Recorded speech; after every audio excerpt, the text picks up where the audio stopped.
Então vamos lá. Muito bom dia.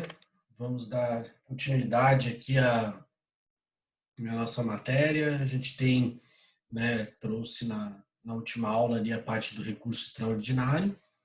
E a ideia aqui é finalizar ele, verificar a peça, até pedir para vocês darem uma olhadinha na petição, e aí para facilitar, né, a compreensão aí de como é que funciona o recurso extraordinário.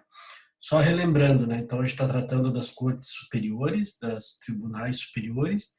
Alguns doutrinadores, né, tratam como os tribunais de superposição ou de sobreposição, justamente porque eles servem, né, em princípio, fora aquilo que a gente já estudou no recurso ordinário ou naquelas ações ADIM, né, de controle concentrado, né, a ideia inicial dos tribunais superiores é sempre de uniformizar, né, a correta aplicação das normas. E a gente já viu da STJ, né, legislação federal, e agora a gente está analisando o extraordinário com a correta aplicação da Constituição. Né? Então a gente viu aqui várias, né, as hipóteses, eu tenho sempre que apontar na Constituição, né, se eu estou baseando no 102.3, e qual é a linha que me serve aqui. Nós falamos que a única que é diferente, que não fala em Constituição, é a D, né, que é o confronto entre uma legislação estadual ou municipal com uma lei federal. E a resolução é pelo STF, né? Essa é uma pegadinha de concurso, de prova, que sempre tem que ficar atento. É a única questão diferente que, se a gente pega aí pela frente, pode ser fatal. Tá? E aí, falando dos requisitos de admissibilidade, nós já vamos falar da peça, vou abrir ela aqui. Nós falamos que tem, como qualquer outro recurso, né, preparo, né, a regra é o cabimento, preparo, legitimidade, interesse, né, tempestividade, 15 dias. Aí vem o pré-questionamento, que nós já estudamos, que é você, né, a ideia de você ter, né, uma manifestação do tribunal ACO, né, do tribunal ter questionado anteriormente, essa matéria é constitucional, por isso que a gente não pode deixar passar. Tem muita gente que diz, isso não é importante, isso deixa para depois, né? E como eu falei já anteriormente, o pré-questionamento não é em primeira instância. Tá? É importante que tenha em primeira instância, mas quando ele fala em pré-questionamento, né, a súmula 282 do STF, ela quer que você tenha pelo menos no tribunal de segunda instância. Obviamente que você vai ter que ter suscitado antes, mas se o juiz em primeiro grau de repente deixou passar ou não fez um pré-questionamento explícito, até pode deixar para lá. Mas o importante é que o tribunal de segunda instância faça o questionamento anterior, o pré-questionamento. E aí vem a repercussão geral, que eu até passei para vocês uma lista, né, de repercussão geral, um link em que vocês acessavam lá no STF os enunciados de repercussão geral, né? E aí tinha lá as teses, né, que são aceitas repercussão geral e outras que não são aceitas repercussão geral. Então, eles já analisaram várias vezes e algumas, e sempre que você vai lá para utilizar o recurso extraordinário, você tem que analisar também e verificar isso. Será que já tem? Se já tem, fica fácil de encaixar. Você só fala enunciado número tal de repercussão geral.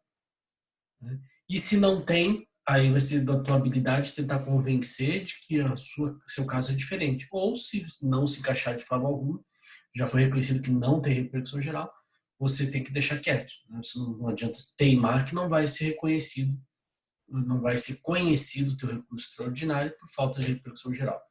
E lá tem uma lista grande, né? Até falei para vocês ali, dá uma olhadinha, porque a lista é enorme de repercussão geral. Né, para quem não acessou lá, né, se você entrasse aqui a gente tem aqui no próprio, vou pegar até aqui uma outra aba aqui, STF, repercussão geral, enunciados e tal, você já tem acesso à tese de repercussão geral, rapidinho, né? Tá aqui na tela, então, né, teses com repercussão geral, para quem não entrou ali, não acessou, tem muitas aqui, né? E aí, a maioria vocês vão notar que fala sobre questão tributária e previdenciária, porque, como eu tinha falado para vocês, né, a questão também de benefícios aos servidores públicos, né, são matérias que são de direito, são mais fáceis de reconhecer e tem uma ampla, né, gama de pessoas atingidas. Então, aqui, ó, ele fala, né, inconstitucional a parte do artigo 7º, inciso 1 da lei tal, que acresce a base de cálculo da denominada PIS/COFINS, o valor do ICMS, acidente de desembaraço, veja que é tributo. Né? Também aqui, a normas relativas à prescrição e decadência em matéria tributária. Né? Então, tudo que a maioria que ele trata aqui, né, é disso. Ou, né, tem aqui também de militar, não viola a Constituição o estabelecimento de remuneração inferior ao salário mínimo para as praças prestadoras de serviço militar inicial. Compete à Justiça Estadual julgar causas entre consumidor e concessionário de serviço público de telefonia, quando a Anatel não seja litisconsórcio passiva necessária, assistente nem oponente. Então, são matérias que chegaram, né, até o STF e ele reconheceu que tem uma repercussão. Aí você vai ler o acórdão, você vai ver o tipo, né, e lembra disso, que ele vai ter que verificar lá qual é o tipo de repercussão geral. Você vai ter que apontar. Se já tem aqui, né, o tema número tal que você aponta, né, a tese número 1, número 2, número 3, fica fácil de apontar, né, que já existe isso definido que tem repercussão geral. Ótimo, ótimo. Então já vou encaixar. Né? Mas também tem as que não tem. E aí, se você tiver que criar uma, lembra que eu falei de casos ali que podem ser criados, alimentos para animais de estimação, uma série de coisas que pode vir a gerar, né, questão da repercussão geral, você vai ter que criar e dizer, olha, qual é a tua repercussão geral? Né? E aí, quando a gente falou aqui, eu apontei, né, 1035, questão da repercussão geral. Né? Parágrafo 1º. Para efeito de repercussão geral, será considerada a existência ou não de questões relevantes do ponto de vista econômico, político, social, jurídico. Então, sempre que vocês olharem esses enunciados ali, no próprio STF, né, vocês vão ter, aqui dentro do tese de repercussão geral, eles vão apontar de qual tipo que tem. Tá? E aí você vai ter que ter essa habilidade de entender, estudar e apontar qual é desses tipos de, né, ponto de vista, como eles chamam aqui, questão relevante, se é do ponto de vista político, social, jurídico ou econômico. Falei para vocês de casos de planos econômicos, FGTS, então tudo vai de você saber, né, manejar, ou pelo menos apontar aqui qual é isso, né, essa questão do repercussão geral. Para vocês terem uma ideia, a repercussão geral ela diminuiu, eu sempre falei de estatística, em termos do que entrava e depois do que inventaram essa repercussão geral, 70%. Tá? Do que já era baixo, né, o encaixe do recurso extraordinário. Né? Era difícil você admitir ter ele como admitido. E aí, quando inventaram a repercussão geral, diminuiu em 70%. E até porque é algo, né, que a gente costuma dizer subjetivo, como botei no material. Né? Muitas vezes, se não tem os grandes grupos, se não tem tributário envolvendo o Estado, né, servidores públicos, etc., né, para o seu cliente lá, né, o João, que de repente tem alguma matéria constitucional ali, é bem chatinho de você conseguir levantar a tal da repercussão geral, certo? E aí a gente pode, já encerrado esses requisitos, olhar para a petição. Né? Agora que a gente já falou aqui da tal da repercussão geral, né? Lembrando que o CAPT fala decisão irrecorrível, né? Não vai reconhecer, então não tem nem para quem socorrer nesse caso aí de não reconhecimento. Além do subjetivo, né? É bem complicado, né? Nega, para mim, a questão do acesso à justiça, porque você não tem o que fazer, não tem como fazer um agravo interno, espernear, né? De que tem alguns né, advogados que fazem embargos declaratórios para tentar convencer, mas é muito difícil. Vamos olhar a petição, até para vocês se situarem, relembrarem como é que eu faço isso, professor, como é que eu coloco na prática, né? Como é que eu entendo, né, melhor a matéria, e aí você vai ver, né, que é sempre mais fácil se você tiver contato com a prática.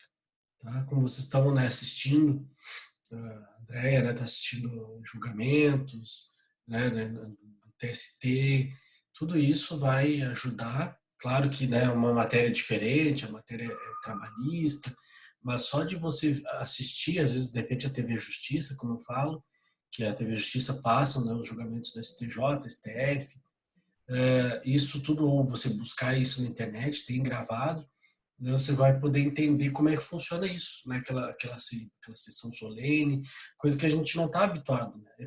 Para eu falar sobre isso, às vezes é fácil, por isso que eu até digo, ó, quando for o caso, interrompam e tire as suas dúvidas, porque é do dia a dia. Participo das sessões, né, vejo isso, fica mais fácil até de fixar, mesmo quando eu era estagiário, eu acompanhava muito para entender isso. Ah, tá, é assim que funciona, é assim que é questão de ordem, assim que são os votos, sustentação oral. Então, vocês assistam para entender também esses recursos aos tribunais superiores. A gente tem isso hoje bem fácil acesso. Né? Então, vamos lá. A petição do recurso extraordinário dirigida, né, nesse caso, ao presidente ou vice-presidente, a gente falou na aula passada. Né, o próprio CPC fala disso, né, quando ele diz lá nas petições, né, quando está tratando do recurso extraordinário, né, serão interpostos perante o presidente ou vice-presidente. Então, vamos lá, está aqui, no caso do Tribunal de Justiça, eu já falei, é o terceiro vice-presidente. O nome do cliente é que está qualificado, né, de forma completa, não haveria até necessidade, a OAB não exige, porque ele já vem qualificado, né, o processo já tramitou em primeira instância, segunda instância, mas aqui eu optei em fazer qualificação porque tinha alterado uma série de dados. Nos autos da apelação, então estou mostrando a apelação número tal, que eu estou em segunda instância. Perante esse egrégio tribunal, contende com Beltrano e outros, também já qualificados, vem pelo advogado abaixo assinado, fundamento no artigo, olha aqui, né, eu estou apontando, né, qual é a minha base, né, é o 102, inciso 3, né, a linha A da Constituição. Então, eu estou pegando ali o que diz lá no nosso material de apoio, que eu dizia que você teria que apontar sempre qual é a linha. Estou dizendo, ó, é essa linha A que eu estou me baseando. Interpor o recurso extraordinário pelos motivos expostos na peça anexa. Tá? 1029 também trata, né, dos recursos do recurso extraordinário. E aí o que importa mais, tá, o mais fundamental esse aqui, é o da Constituição. Se você não fizer isso, né, caixão não vai ser admitido. Requer cumprir as formalidades legais, remeter os autos ao STF, formando que o presente recurso é tempestivo, conforme certidão anexa, nesse caso juntei uma certidão de tempestividade, e foi recolhido, pode remessa e retorno. Então, tudo certinho como precisava. Pede deferimento, advogado, OAB. Aí, lembra que esse tipo de recurso que vocês interpõem para uma instância e depois vai para outra, a ideia é você fazer uma peça, uma capa, né, que é a peça de interposição. Já falamos sobre isso na apelação, no especial, certo? Então, é assim que funciona. Por exemplo, no agravo de instrumento não precisa, porque o agravo de instrumento você protocola direto no tribunal. A quem? Aqui não. Por uma questão de delicadeza, de formalidade, eu tenho que comunicar ele para depois fazer a segunda peça, que são as razões do recurso. Tá? Razões do recorrente, cliente, né? Colenda turma, eminente ministro, já estou pensando no STF. Faço um histórico breve, vocês devem ter lido, né, do que se trata. Era um contrato, né, de venda de uma sociedade, de compra e venda de cotas sociais. E aí foi imposta uma cláusula de quarentena. Tá? E aí, por entender que não foi cumprido, a cláusula de quarentena, que era bem pesada, dizendo que você não pode, né, fazer, que é a quarentena, né? A gente fala que quarentena já pensa no vírus. A ideia da quarentena é não poder atuar naquele mesmo ramo, né? Ali dizia por 20 meses. Então o cara vendeu as cotas para outro e só você não vai atuar no mesmo ramo durante tanto tempo. Aí o cliente acabou atuando e aí eles quiseram cobrar uma multa em razão disso. Só que a multa era exagerada, a multa era de, né, 280 mil, enquanto o contrato era de 140 mil. Então começou uma discussão. Vocês vão ler em relação a isso, que explica o que se trata, então tem um resumão. E a ideia aqui diz, ó, que a cláusula que impedia a iniciativa empresarial do recorrente, cláusula de quarentena, não é constitucional, desobedecendo ao artigo 170, inciso 4 da Constituição. Então, essa que é a norma, né, por negativa, eu friso aqui de novo, de vigência do artigo 170, inciso 4 da Constituição. Está aqui, né, apontamento da norma constitucional não respeitada ou não aplicada corretamente. Certo? Então, é isso que a gente vai fazer aqui, vai lutar. E aí eu faço algumas observações, já pensando nos filtros do STF. Opa, não vai conhecer por isso. Bom, eu já cumpri cabimento, legitimidade, interesse, preparo, né? Tudo que precisava, né, dos 5 básicos, né, de admissibilidade que a gente estudou, eu já preenchi. Agora eu vou para aqueles outros que são próprios do extraordinário. Pré-questionamento explícito, aí eu cito até trecho do acórdão que trata do 174, né, inciso 4, tem o explícito numérico, ótimo. Para o próximo, né, repercussão geral, né, eu poderia até fazer um tópico aqui também em relação, né, à questão da não, o objetivo é não rediscutir matéria fático-probatória, ou seja, só de direito, mas eu já explico isso, né, na parte ali embaixo do direito. Então, nós poderia ter feito um tópico sobre isso.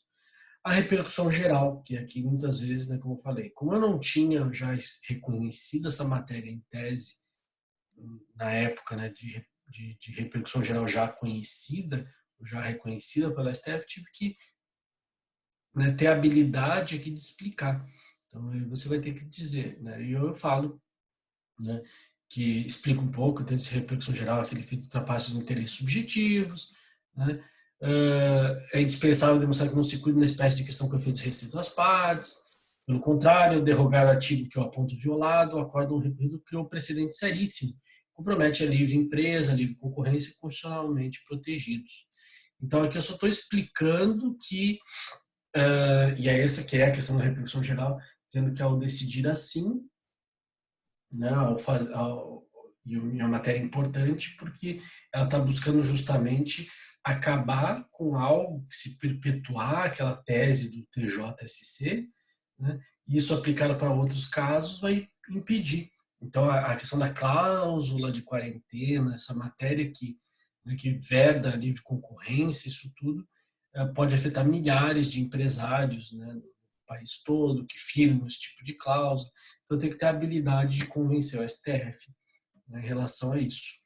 Tá? Então, até digo aqui que tem um precedente do STF que trata disso, existe a livre atividade econômica, livre iniciativa. Então, se o STF já analisou isso, né, num outro recurso extraordinário, então fica claro que tem uma repercussão geral. Ou seja, já chegou até lá, já foi reconhecido. Embora não como repercussão geral, até porque na época não se exigia, mas né, é uma situação que, se já foi analisada lá, demonstra que teve né, uma grande aplicabilidade, pelo menos deve ser analisado novamente, sem bloqueios. E então é que eu falo que, né, transcende muito simples litígio entre as partes, né, condenam todos os empresários de Concórdia e região a buscar produtos securitários de uma única empresa. Então, porque, né, a partir do momento que diz que só, né, ele não poderia exercer isso, então só ficava uma empresa exercendo esse monopólio. Então, você convencer o STF de que tem uma repercussão geral. Da livre concorrência, da livre iniciativa, violação do artigo 70. Aqui é a parte que eu busco, né, apontar o direito. Né, aquela, lá em cima foram fatos, requisitos de admissibilidade, e agora a parte do direito. Onde é que está a minha fundamentação para reformar o acórdão do TJSC? Onde é que foi violado o artigo 170 da Constituição, inciso 4? E aí vocês vão ler depois também, não vou ficar lendo aqui com, né, essa parte. É um recurso bem enxuto e a tendência cada vez vai ser essa, tá? Você já deve ter notado aulas que a gente tem agora online, né? Chove de aula online, de redação de recurso especial, extraordinário, né? E todo mundo que dá dicas, obras de redação de recurso especial, extraordinário, eles tendem a dizer isso. Ó, enxugue, até porque eles não têm tempo, né? E não têm paciência para ler uma peça muito longa. né? Não tem já em primeira instância e segunda, imagina nos tribunais superiores. Porque quando começa a ficar muito longa, começa a dar margem para dizer, ele quer rediscutir, né, a matéria fática probatória, não é aqui. Ele está enrolando porque não tem direito mesmo que foi violado. Porque se o direito foi violado, você fala rapidamente como é nesse recurso aqui que foi interposto, tá? No extraordinário. Então, procure sempre, e cada vez mais tem feito isso também, e os próprios, né, ministros, quando dão palestras, dizem isso. Né? Procure enxugar. Não precisa ficar em doutrina, muitos julgados. Né? Então, simplifique a tua forma de redação. Corrija sempre, hoje em dia, né? Ainda bem que o Word tem uma bom recurso de correção, até muitas vezes de concordância, né? Porque eles falam, os ministros também, os assessores deles, que começou uma redação mal feita, né, com erros de português e tudo mais, já também isso é um empecilho, já tem um preconceito quanto ao recurso. Esse cara não sabe nem escrever, ainda mais, né, fazer, né, interpor um recurso extraordinário ou especial. Então, não deve saber de direito também, se não sabe escrever direito. Então, é isso, procurar ver se tem muitas repetições, né? Então, dá uma enxugada no teu texto. E, por fim, a parte de conclusão aqui é a parte dos pedidos, né? A parte final, em que, né, eu coloco aqui, por esses motivos, confia, né, em que essa igreja turma colherá os seus argumentos no sentido de conhecer, né, requisito de admissibilidade, para dar-lhe provimento, no sentido de reformar o acordo recorrido por violação ao artigo 170, inciso 4, julgando improcedente a ação, invertidos os ônus de sucumbência. Tá? Então, eu estava dizendo que se eles reconhecerem que houve violação a esse artigo, eles vão reconhecer que cabe a ele, né, poder exercer a profissão na região, né, excluir aquela cláusula de quarentena e improcedência lá na origem da ação, daquela cobrança daquela multa altíssima. Tá? Para vocês lerem ali o recurso, vocês vão ver que o TJ já diminuiu. O primeiro grau deu tudo, a multa, 280, depois o tribunal baixou para o valor do contrato, 140. Tá? Então, vocês vão notar que essa ideia aqui é tirar todo, né, a multa. Pede deferimento e aí encerra a petição. Então, são duas peças, a gente já viu. Primeira lá de interposição, depois as razões do recurso. Esse é o padrão, tá, de redação de recurso extraordinário, pelo menos, né, o que mais se utiliza. Aí essa era a ideia, né, do nosso recurso extraordinário, sempre levantar violação a uma norma constitucional, lembrando da novidade aí da repercussão geral. Tá certo? Se alguém tiver alguma dúvida até agora, é só chamar aí no chat ou abre o microfone e falar para mim. Tá? No nosso material, aqui a gente tem até, né, mais para frente, depois que trata disso, né, do trâmite. Né, como é que funciona? É muito parecido com o recurso especial. Né? O efeito, né, não vai ter efeito suspensivo, a gente tem que pedir, é raríssimo de se conseguir um efeito suspensivo. O trâmite, né, protocola, né, a outra parte vai ter que responder, tem 15 dias para isso. E oferecido ou não as contrarrazões, né, que seria a resposta, o presidente ou vice, no nosso caso do TJSC, o terceiro vice, apreciará a admissibilidade. Tá?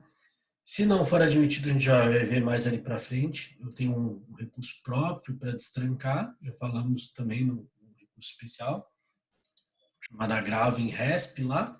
Aqui é o agravo em REXT, né, o agravo em RE, ou agravo em recurso extraordinário, como queiram, né, que vai tentar destrancar lá para o STF falar sobre admissibilidade.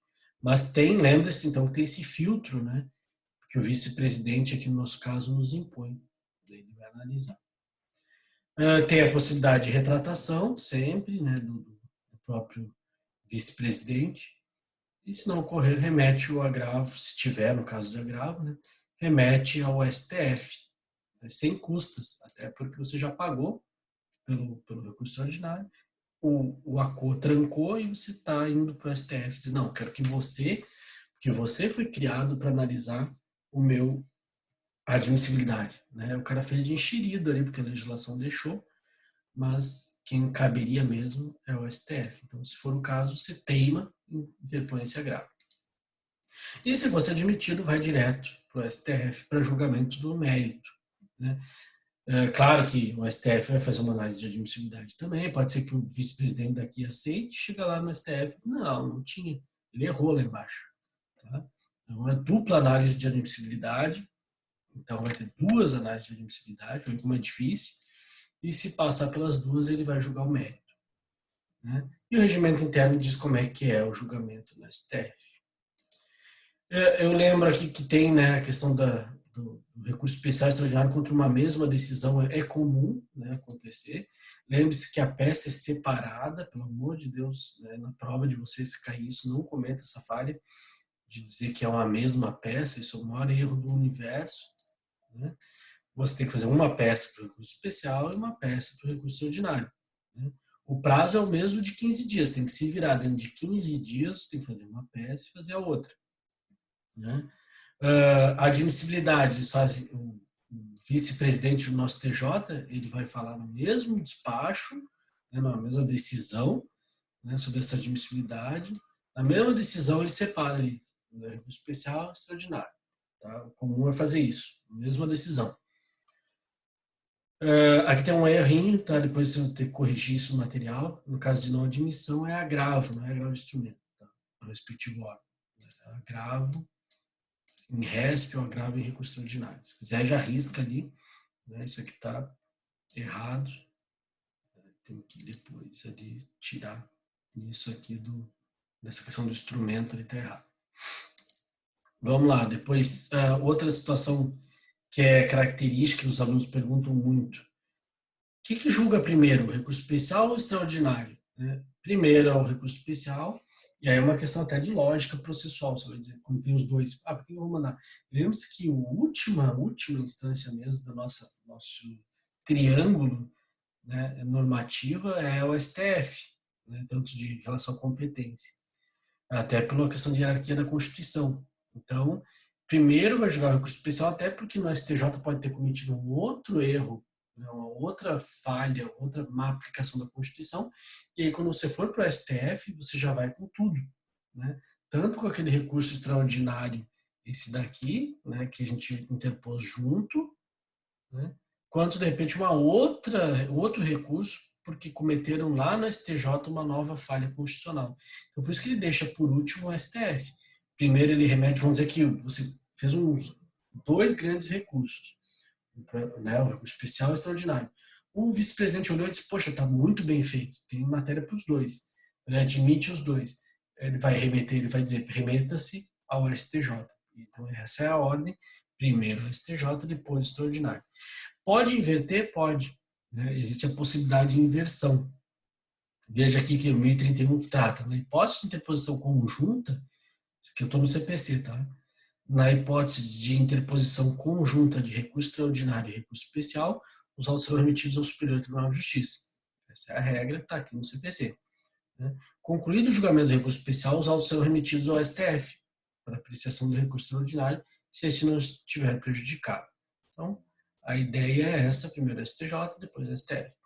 Se o relator do recurso especial considerar prejudicial o recurso extraordinário em decisão irrecorrível, sobrestará o julgamento e remeterá os autos ao STF.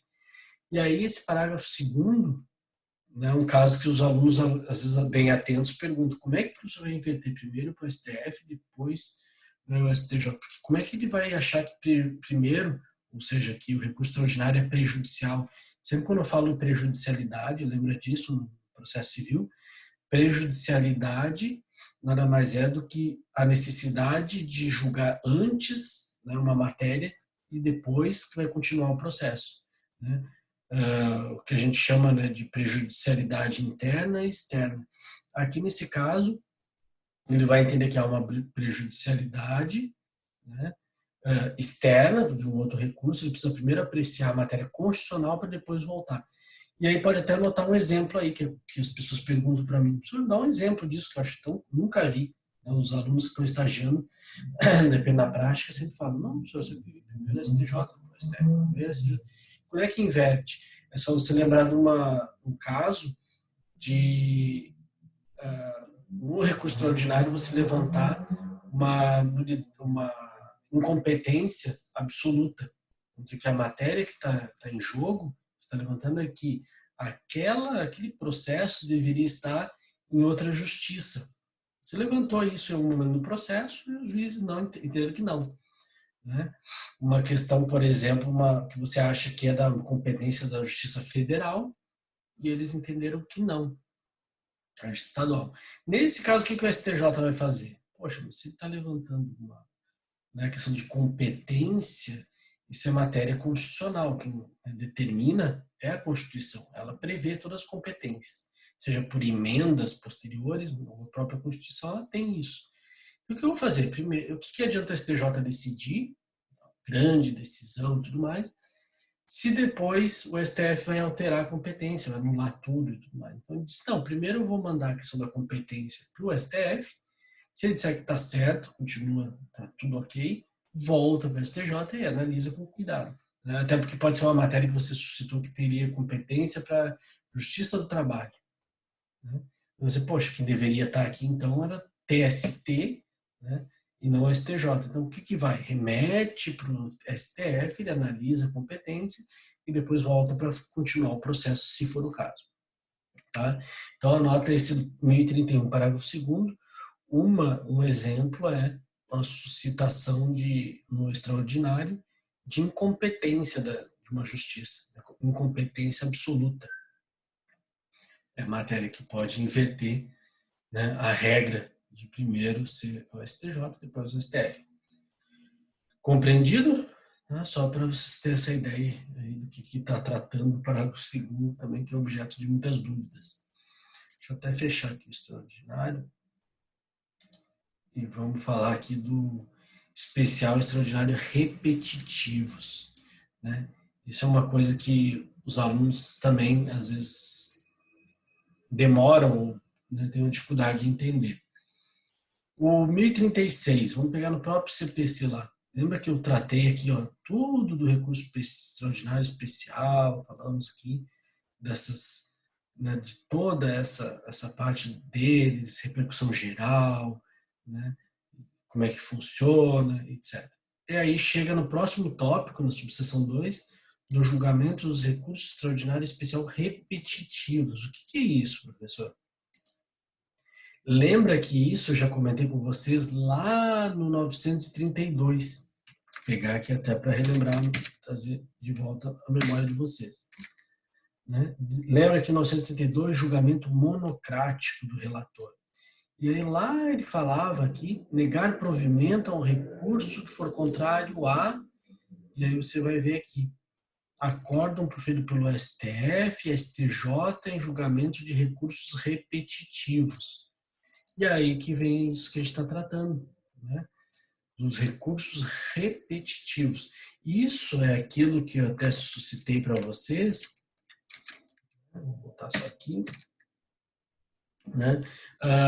Do leading case. Né? Lembra do direito americano, cópia que a gente já falou quando eu explicava o julgamento monocrático.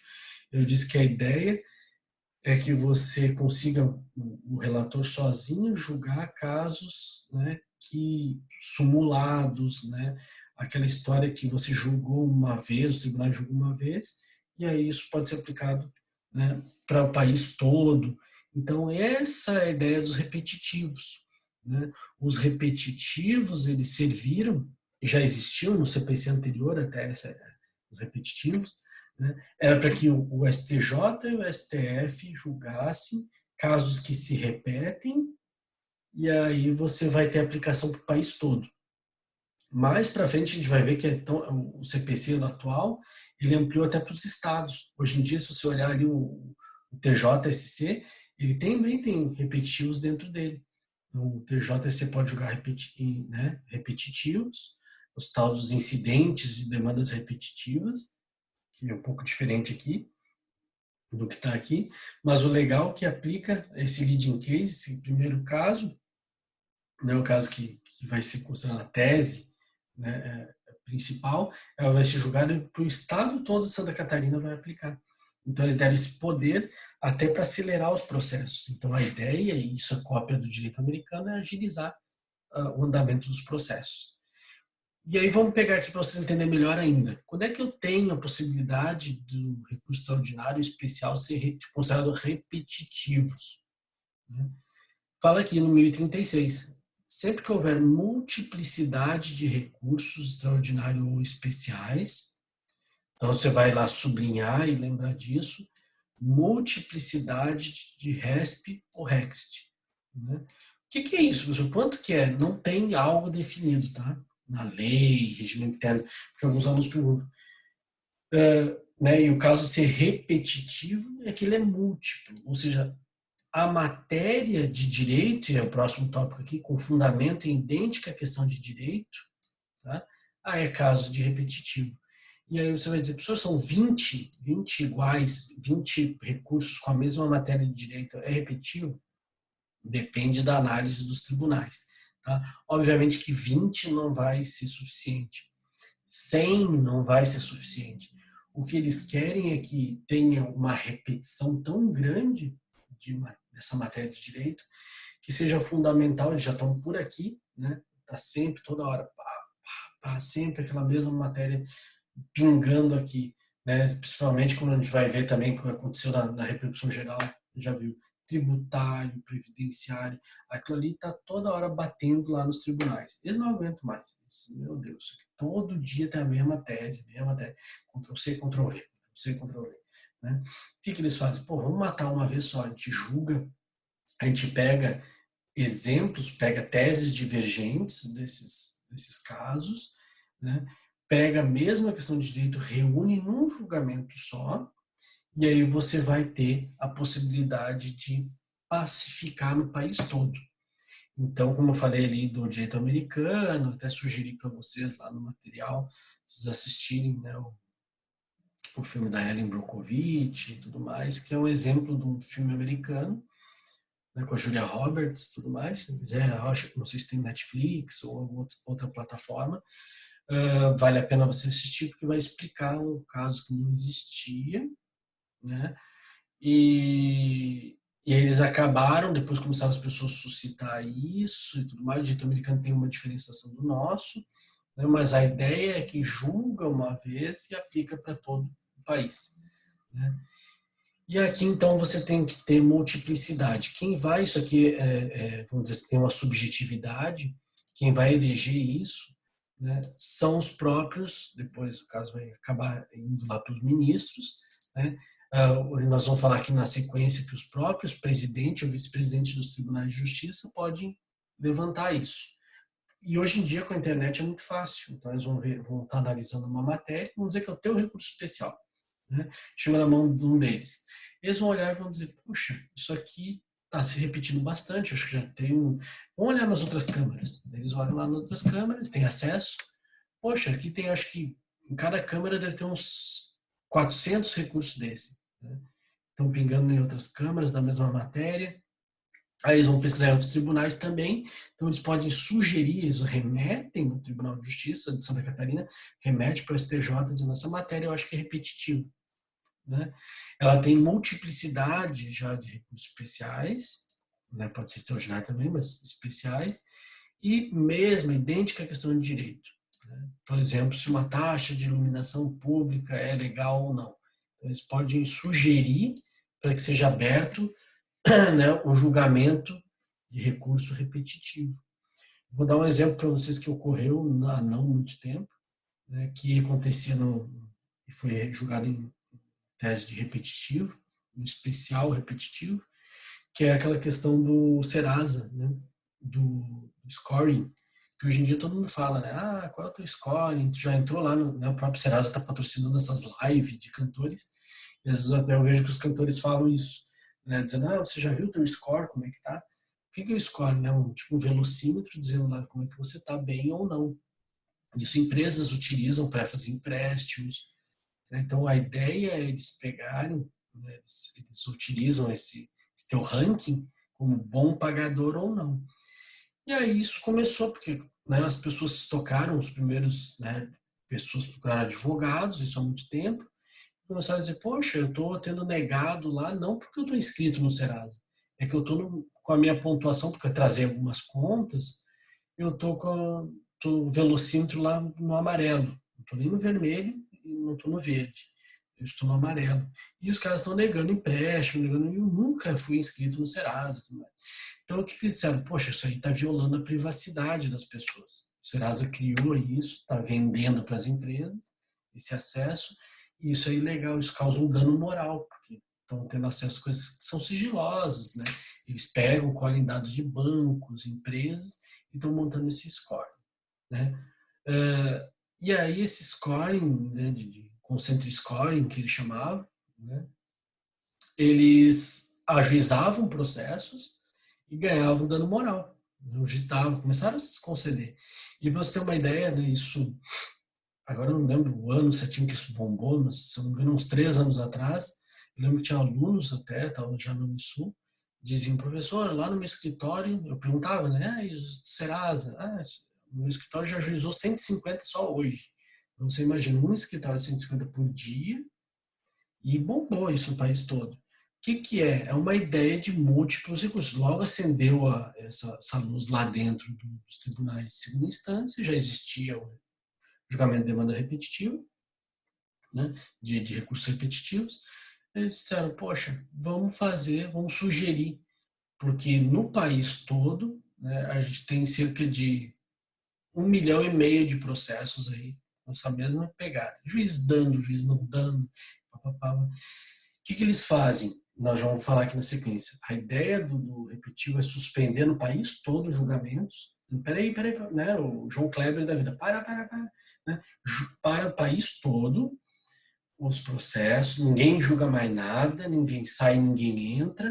Né? Quando a pessoa juíza, o juiz em primeiro grau já suspende, vem uma ordem quando é admitido o repetitivo, e os que estão para julgar também, todo mundo para. Está em grau de recurso. Suspende o país todo. Vamos julgar uma vez só, e olha que legal, e vai valer para todo o país. Então, isso aconteceu com o dano moral do concentric scoring do Serasa. Por óbvio, né, eles diziam assim, se reconhecer que tem dano moral, vai quebrar o Serasa. Então, teve um lobby grande também do Serasa, uma discussão, e entendeu que não, lá no recurso especial repetitivo, no STJ, entenderam que não, o fato de existir, da pessoa estar no ranking, né, desses do concentric scoring, não causa dano moral, não causa dano à intimidade. E aí, imagina, milhões de processos, milhares de outros processos foram fulminados, né, por conta dessa decisão. Então, ela cria como se fosse uma súmula, só que a gente chama, né, e aí vou até abrir aqui para vocês, né, está aqui, ó, repetitivos e IACs. Depois a gente vai entender o que é o IACs mais para frente. Mas aqui o repetitivos. Então, a gente tem um índice do próprio, né, remissivo, do próprio STJ, já dizendo, digita o teu critério de pesquisa, a tua matéria, e vamos ver se já não tem o repetitivo. E olha aqui, ó, tem sobre, eu botei no direito civil, para ver, né, porque tem várias outras matérias, comercial, consumidora. E olha aqui, tem vários. Aqui tem o condomínio, por exemplo, do prazo prescricional para cobrança da taxa de condomínio. Você clica e diz aqui, né, vai dizer do que se trata. Opa, tá aqui, ementa, né? Tema repetitivo 949. Então, você pode usar isso, né, no teu processo, né, para ganhar, né, vamos dizer que você levantou uma tese de cobrança de taxa condominial, a ementa diz, né, que na vigência do Código Civil de 2002, o atual, é quinquenal o prazo prescricional, 5 anos, para o condomínio geral edilício, exercite a pretensão de cobrança de taxa condominial ordinária ou extraordinária, constante instrumento público ou particular a contar no dia seguinte do vencimento. Então, havia uma discussão em relação à prescrição da taxa de condomínio, e aí o que pode acontecer? Chegou um caso desse na mão do juiz, ele pode julgar rapidamente com base no tema repetitivo 949. Tá? Você vai ver que lá nos Estados Unidos eles costumam muito botar apelidos, né? Caso fulano versus ciclano, outro nome né, da Ellen Brockovich versus estado tal, americano.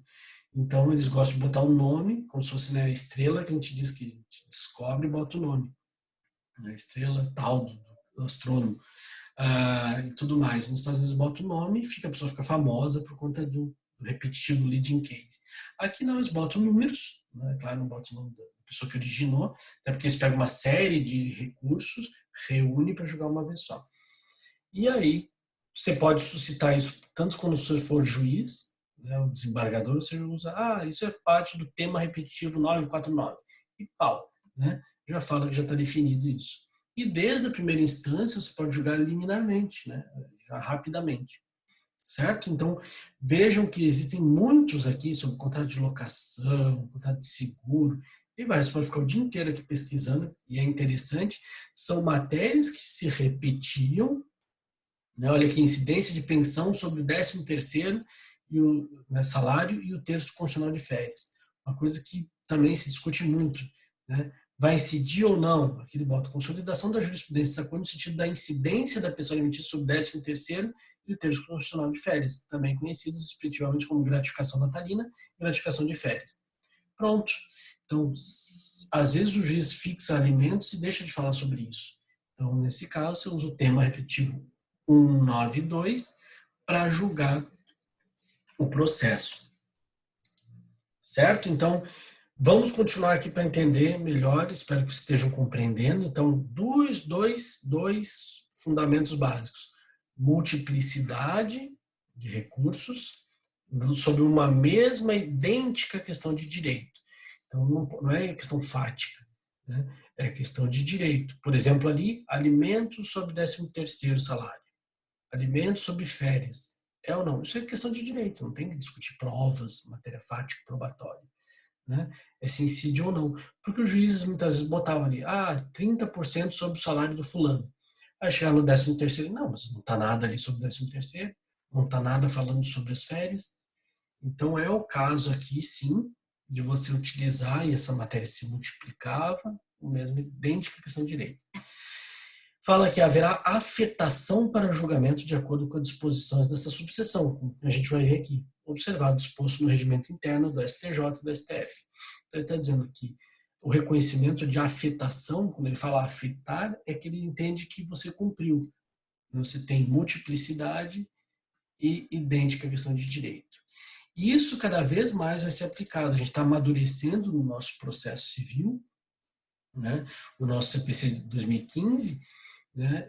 Vigência de 2016, tudo mais. E agora que a gente está cada vez mais, e veja o número que tem aqui de repetitivos, se você olharem nos repetitivos, já até organizado por assunto, mas que é muita quantidade, é muito grande. E a ideia é essa, vai chegar uma hora, né, que a gente vai ter a mesma perspectiva dos Estados Unidos, menos processos, porque é fácil, quando você chegar numa situação ali com o teu cliente, você vai olhar, vai pesquisar e dizer, opa, fulano, o teu caso se enquadra num repetitivo aqui. Vamos entrar em contato com outra parte. Liga para ele, notifica, ou depois entra em contato com o advogado dele, se ele tiver, diz, quer entrar nessa briga? Já tem um repetitivo reconhecendo. Né? Um condomínio que vai te cobrar algo de 8 anos, amigo, tá ali 5 anos máximo. Caixão. Né? Então veja que a ideia é quanto mais repetitivo você tiver, mais incluindo o processo no país todo. Julgou uma vez, acaba com o processo no Brasil todo. Tá? Aqui ele só fala que o presidente ou vice-presidente, né, do TJ ou do TRF selecionará 2 ou mais recursos representativos da controvérsia, que vai caminhar. Então, quem faz inicialmente esse filtro, claro que, né, a ideia pode ser que o próprio STJ e STF reconheçam o repetitivo, mas muito tem cabido ao vice-presidente, pelo nosso TJSC. Ele pode muito bem selecionar, né, 2 recursos representativos e dizer, está chovendo aqui. Né? Eu tenho uma lista, hoje em dia pelo SAGE, né, pelo EPRO, que você bota as teses, a legislação, e aí eles podem notar isso e dizer, vamos pegar. Quando ele fala 2 ou mais recursos representativos, um a favor e um contra, as teses divergentes, e manda para lá e diz, olha, não aguento mais, provavelmente isso está pingando no Brasil todo. E aí vai caber ao STJ e STF, né, dizer se tem afetação ou não. Né? Determinando, olha aqui, a suspensão do trâmite de todos os processos pendentes, individuais e coletivos que tramitem no Estado ou na região, conforme o caso. tá? Então, essa é a ideia sempre, né? O trâmite que a gente vai ver também de novo ali da afetação, do reconhecimento da afetação, é suspender tudo. Por quê? Porque imagina, senão você começa a ter decisões conflitantes, no consent scoring é assim, enquanto não tinha afetado, estava o juiz dando, o juiz não dando, aí você tinha que ficar naquela, poxa, eu tenho que recorrer, não cair no juiz que eu queria, né? E aí você vai pensar, professor, mas essa não é a tônica, né? Dos nossos tribunais superiores, é justamente para pacificar, uniformizar a jurisprudência, né? Qual é a correta aplicação? Tem dano moral ou não tem no consent scoring? Não pode dizer que num estado tem, no outro não. Então, isso vai ser, né, a ideia do repetitivo. Diz aqui que o interessado poderá requerer ao presidente ou ao vice que exclua da decisão de sobrestamento e inadimita o recurso especial que tenha sido deposto intempestivamente, mas que não é tão interessante. O que cabe é aqui, ó, selecionados os recursos, o relator do Tribunal Superior, constatando a presença do pressuposto do 1036, ou seja, multiplicidade de recursos e idêntica questão de direito, proferirá a decisão de afetação. Olha que importante, o nome disso é a afetação, na qual indicará com precisão a questão a ser submetida, então ele vai delimitar qual é a questão de direito, até porque o teu recurso ele pode ter uma matéria, né, fática qualquer e outra de direito específico sobre, né, da questão da afetação.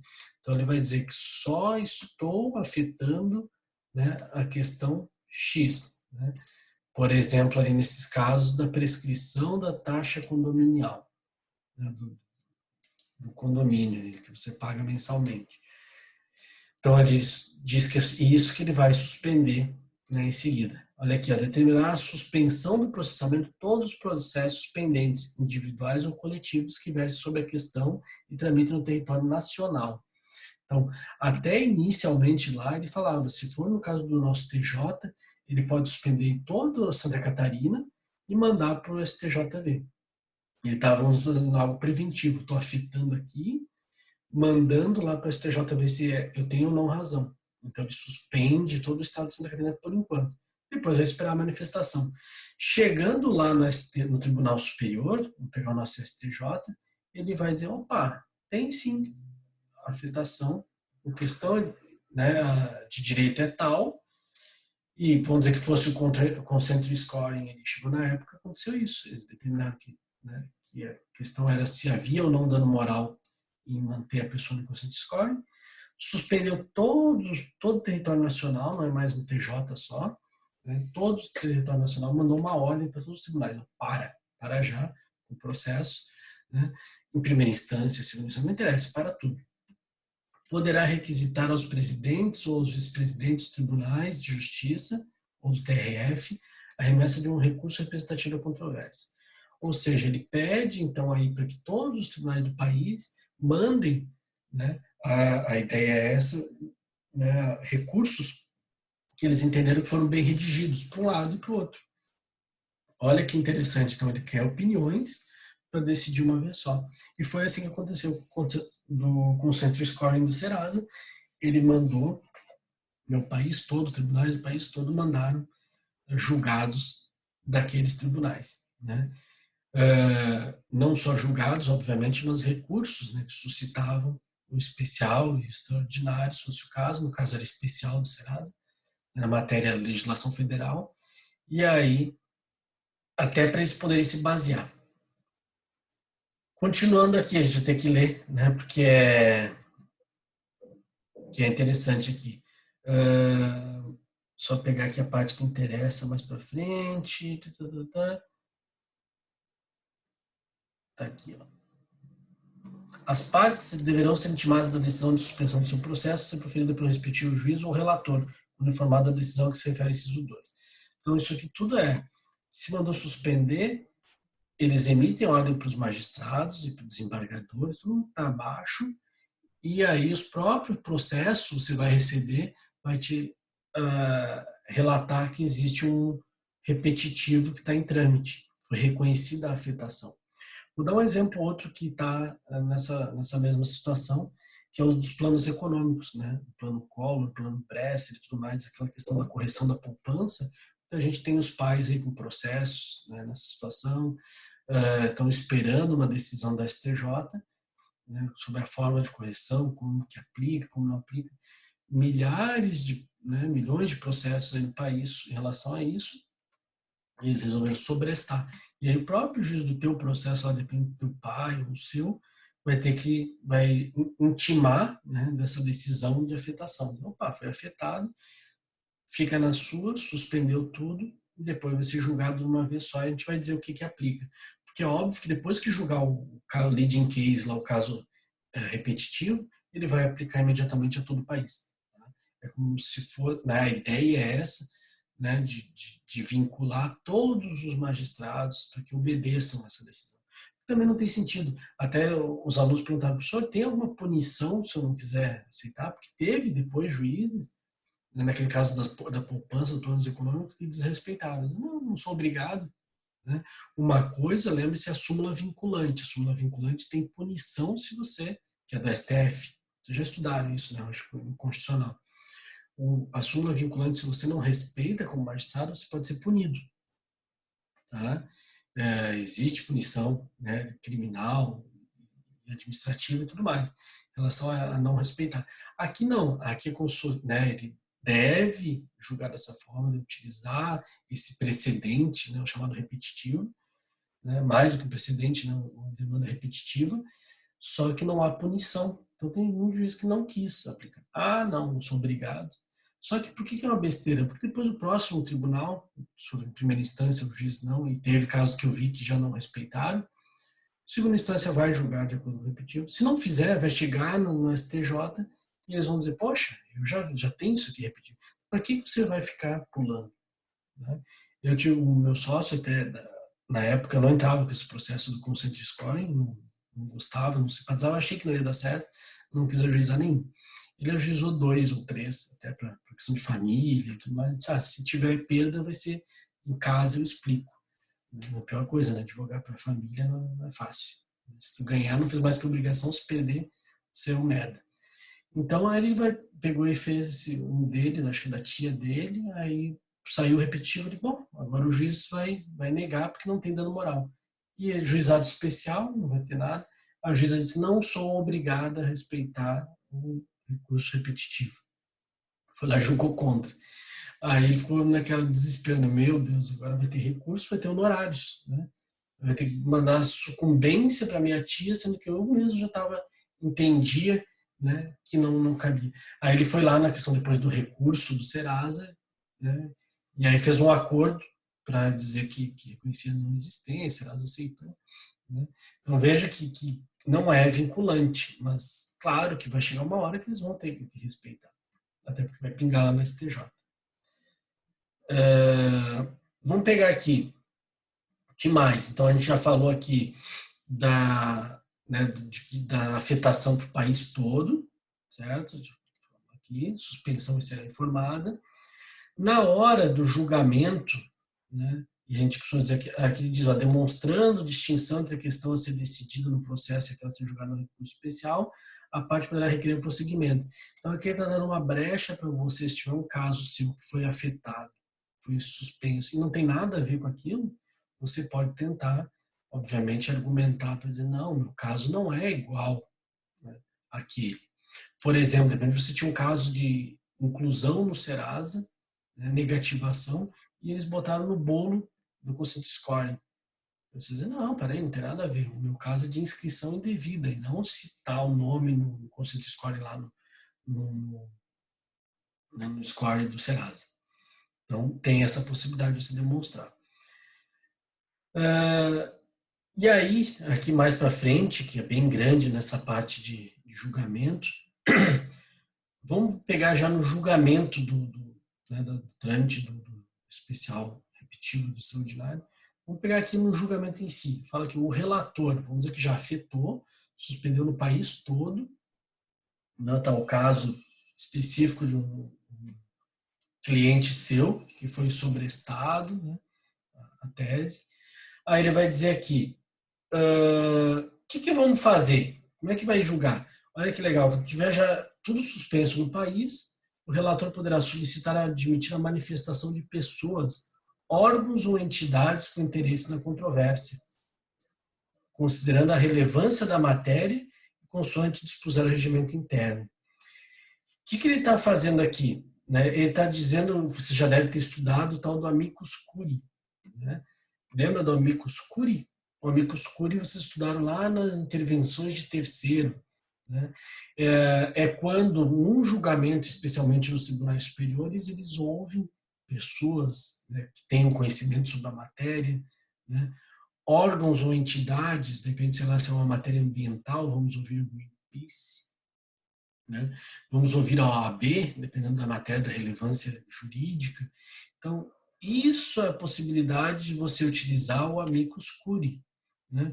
Porque é tão importante esse caso que ele vai julgar uma vez, né, para todo o país. Isso vai afetar muito, milhares, milhões de pessoas. Então, é comum nas julgamentos dessa relevância, né, dessa relevância nacional, você ouvir o tal do amicus curiae. Só ver uma brecha. Então, André, na verdade, sobrestado, né, sobrestado é suspender, tá? É a questão da suspensão. Sempre quando ele falar em sobrestar, significa suspender, que é o que ele faz no país todo. Ele vai suspender, sobrestar o julgamento de todos os recursos da mesma matéria, todos os processos, né, da idêntica matéria de direito, e aí até se você tiver duas matérias, né, uma que foi suspensa porque é repetitivo e a outra não, ele vai continuar, essa outra pode continuar. Está escrito aqui no CPC, né, que o que ele vai sempre suspender é idêntica à matéria de direito. Então, nada impede de ele já ir tocando o processo, né? Vamos dizer que você pediu, no caso do Serasa, ali, você pediu duas indenizações, pela inscrição indevida no Serasa e por estar nesse consent score. Ele vai dizer, opa, do consent score eu suspendi, fica quieto, ninguém julga. Fica sobrestado, fica suspenso. Tá? Essa está lá no repetitivo. Mas o dano moral pela inscrição indevida, essa continua. Toca a ficha, já julga, se quiser instruir, instrui. Tá? Perfeito, André. Então, é assim que acontece. Tá? Então, o relator poderá, no 1038, pedir, anota lá, o nome disso é amicus curiae, né? É um termo em latim, amicus curiae, né, que se escreve. Você pode olhar lá nas intervenções de terceiro.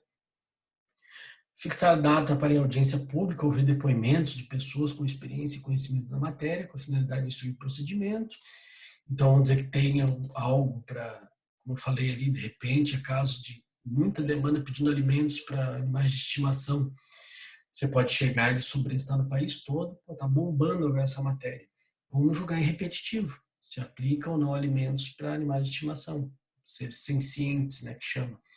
Então, nesse caso, ele pode sobrestar todos os processos do país, né, admitir a manifestação de pessoas ou órgãos ou entidades, depende de pegar, né, se entender, né, que for necessário a relevância, ele vai ouvir, escolhe, né? E aí pode ser, né, juristas, pode ser, vou ouvir a Maria Berenice Dias, vou ouvir, pega, né, pessoas juristas que escrevam sobre o assunto, pode ouvir. Fazer audiência pública, também para ouvir depoimentos, com experiência, conhecimento da matéria.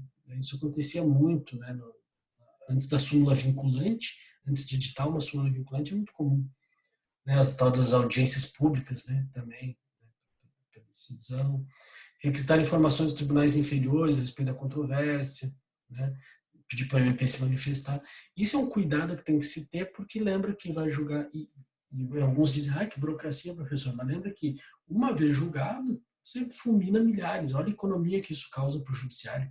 E, né, quiçá a gente consiga chegar no nível dos Estados Unidos de acabar com as demandas, né, de diminuir muito as demandas, o que já aconteceu. Esse do consent scoring mesmo, ele fulminou de uma só vez, acho que mais de 800 mil processos que estavam pendentes. Então, olha a economia que isso gerou para o judiciário, para as pessoas, né, de desgaste. Né? Então, é muito interessante. Peraí que tem mais uma perguntinha, bate-papo. Pode repetir o amicus curiae. Tá. Então, esse, né, o amicus curiae, até posso botar aqui para vocês relembrarem. O próprio... Está aqui, ó. Lá no capítulo 5 do CPC, no 138, diz: o juiz ou o relator, considerando a relevância da matéria, a especificidade do tema objeto da demanda ou a repercussão social da controvérsia, poderá, por decisão irrecorrível de ofício a requerimento, né, ou de quem pretenda manifestar, solicitar ou admitir a participação de pessoa natural ou jurídica, órgão ou entidade especializada com representatividade adequada, no prazo de 15 dias de sua intimação. Né? A intervenção de que trata o cargo não implica alteração de competência, nem posição de recursos. O que é esse? Então, vocês, junto com, né, com outras intervenções de terceiro, né, vocês estudaram o amicus curiae. Está aqui. O amicus curiae é o amigo da corte. Se a gente for ver essa tradução em latim, é aquele que auxilia a corte a decidir. Auxilia o juiz, em primeiro grau, o relator, algo que só existia nos tribunais superiores, tá, no antigo CPC, agora existe até para o juiz de primeira instância. Ele pode deter, em razão da repercussão social da controvérsia, né, tema, objeto, né, especificidade do tema, relevância da matéria, já algo muito, né, importante para a sociedade, desde a primeira instância já podia admitir o amicus curiae. E muito mais lá no teu repetitivo. Então, a ideia aqui, né, é que você tenha esse amigo da corte a seu ouvido que vai ajudar lá no repetitivo, tá certo? Então, isso pode ser feito por um juiz, pelo desembargador no tribunal. Essa é o que já acontecia no direito também americano, né? A ideia de que não é um perito, tá? Não é alguém comprometido com a imparcialidade. Talvez quando vocês estudaram isso, a professora Samia, eu acho que deve ter lecionado, né, e relembrando isso, vocês lembrem que não tem a ver com perícia. Tá? Perícia é quando a matéria é técnica e precisa alguém isento da confiança do juiz para se manifestar. Aqui o amicus curiae, você vai pegar, geralmente essa é a ideia do amicus curiae, você vai pegar para a tese A e para a tese B. Você pega mais de um amicus curiae. Você diz, poxa, essa matéria aqui é interessante, né? Eu acho legal pegar uma matéria tributária. Eu vou pegar e vou ouvir como amigo da corte um grande tributarista. E ele não está comprometido, aqui não falei em momento nenhum, com a isenção, como é o perito, né? A imparcialidade. O amicus curiae, ele pode sim, e deve, né, muitas vezes, puxar para o lado dele. Se eu lembrar do caso típico do amicus curiae, foi ouvido lá no STF, né, quando estavam falando da legalização da farra do, né, ou não da farra do boi, o julgamento sobre a farra do boi, que era muito, né, muito utilizado aqui em Santa Catarina. E aí eles ouviram representantes com amicus curiae, né, da cultura açoriana e representantes da defesa dos animais. E aí foram vindo, né? E aí você pode ser, né, não fala aqui pessoa física ou jurídica que eles entendam por puxar. E a ideia é, seu amigo da corte vai puxar para o A e vai puxar para o B, vai tentar convencer o juiz qual é a melhor tese. Tá certo? Vamos ver aqui só. Foi o Botelho. Ah, tá. Foi ele que explicou a amicus curiae então para vocês. Tá certo, entendi. Isso. Então tá. Então entendeu? O amicus curiae, né? Um auxiliar da corte sem necessidade de isenção. E aí, se o julgamento, por exemplo, é matéria religiosa, como aconteceu, por exemplo, na questão da legalização do aborto, que estão dizendo que vai voltar para o STF, né? A ministra, aquela da. Não lembro agora qual foi a ministra. Foi a ministra da. Sei lá. Foi uma das ministras lá naquela reunião polêmica do Bolsonaro. Ela se manifestou em relação à volta da discussão do aborto no Damares, né? Ela falou que o STF vai voltar a decidir sobre a legalização do aborto. E aí, quando já teve essa discussão no STF, usaram o amicus curiae, né? Então você utiliza a favor de um e a favor do outro, né? Entidades religiosas, do outro lado cientistas, e vai, né? Assim, amicus curiae pode ser quantos ele quiser, tá? Então não tem número também. Vamos voltar lá então, só para matar essa parte do repetitivo. Tá aqui. Então a gente está falando aqui desse solicitar e anota então ali no 1038, se quiser, no teu CPC manualmente aí ou no teu material, que o 1038 se usa um amicus curiae, famoso amicus curiae. né? Audiência pública também pode ser, e informações dos tribunais. Certo? Depois ele vai decidir. Então está aqui, 1039. Decididos os recursos afetados, os órgãos colegiados declararão prejudicados os demais recursos, versão sobre idêntica controvérsia, ou os decidirão aplicando a tese. Então esse é o efeito que a gente buscava com o tal do recurso repetitivo. É você julgar uma vez e ter os demais processos do país todo julgado de forma idêntica, né? Vai julgar, né, o prejudicado, como ele falou, porque a matéria, por exemplo, precisava queria dano moral do Conselho Escolar e do Serasa, amigo, já teve tese, já prejudicado, não tem mais o que fazer. Né? Você está tentando, não teve nem decisão ainda, já fulmina de plano. Né? Ou, né, se tiver recurso dentro de controvérsia, já julga, já vai julgar, né? Se for ação improcedente, se for recurso da nega provimento.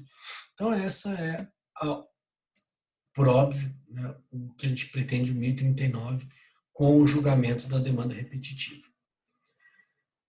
Negada a existência da repercussão geral no recurso ordinário afetado, são considerados automaticamente inadmitidos no recurso ordinário, então isso aqui é outra coisa. Então aqui também, depois de publicado, ele está dizendo o que vai acontecer em todos, depois dá uma lidinha, mas é isso que eu falei. É por óbvio, né, publicou o acordo paradigma, ou seja, aquele que, como é que definiram a tese, fulmina, né, no país todo os processos. Tá certo? Que mais que a gente tem aqui para falar antes de encerrar? Bom, acho que é isso. Vou deixar o agravo em recurso especial para a próxima aula, mas dá uma lidinha de novo nisso, nessa matéria, e leiam, né, volto aqui a falar, deem uma acessada nesse, vou deixar até o link aqui no chat para vocês, no bate-papo.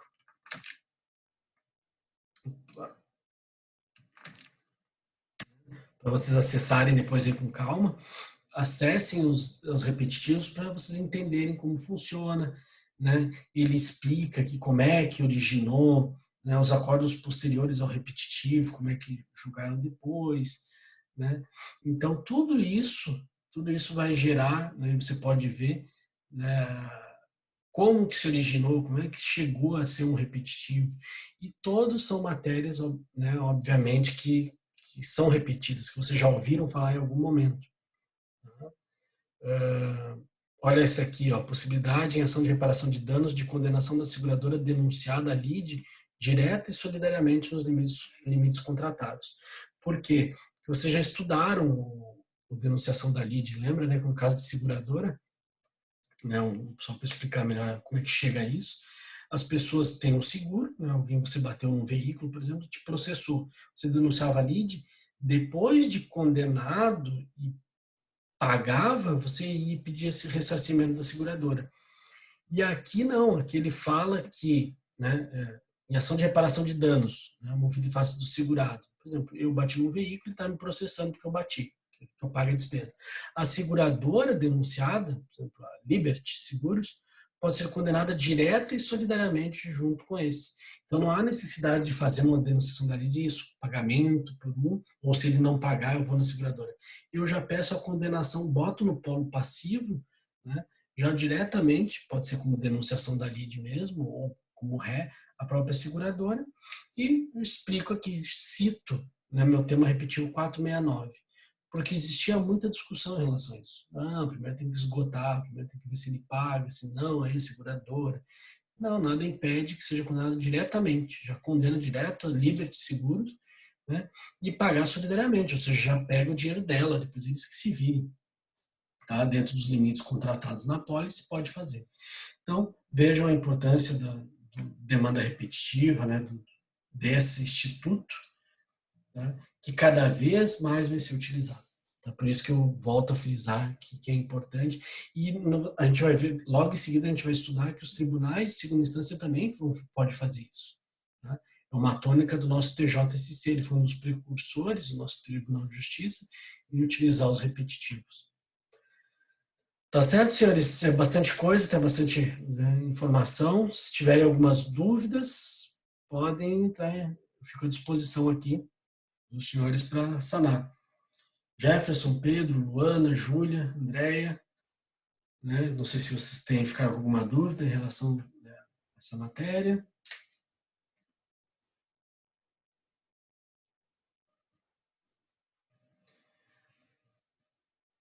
É bastante coisa, né? Bastante conteúdo, né? Mas sempre que tiver alguma dúvida, é só entrar, tá em contato. Eu fico sempre à disposição.